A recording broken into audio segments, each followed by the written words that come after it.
sonhos, tentando fechar portas de emprego,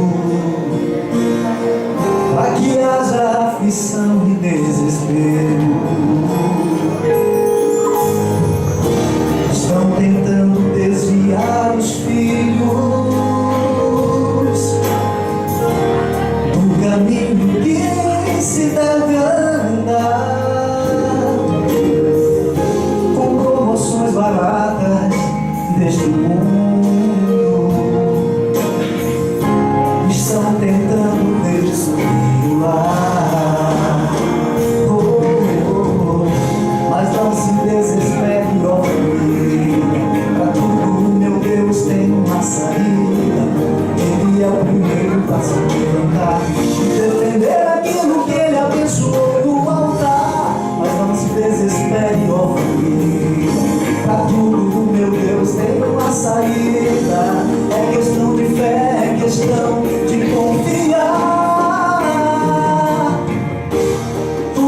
Os sonhos não irão morrer, os laços não irão quebrar, as portas não irão fechar.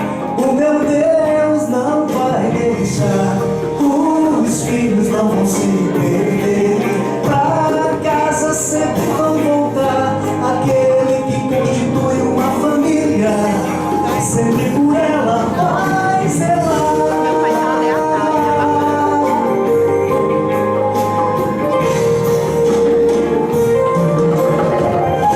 Mas não se desespere, ó família, pra tudo, meu Deus, tem uma saída.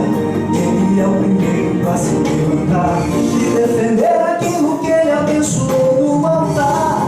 Não se desespere, ó família, pra tudo, meu Deus, tem uma saída. É questão de fé, é questão de confiar. Os sonhos não irão morrer, os laços não irão quebrar, as portas não irão fechar. O meu Deus não vai deixar, os filhos não vão se perder, pra casa sempre vão voltar. Aquele que constitui uma família, sempre por ela vai zelar. O meu Deus vai cuidar, e sempre vai cuidar da minha casa, da nossa família. Glória a Deus, oh meu Deus. Obrigado, Jesus, pela oportunidade de louvar e agradecer o teu nome.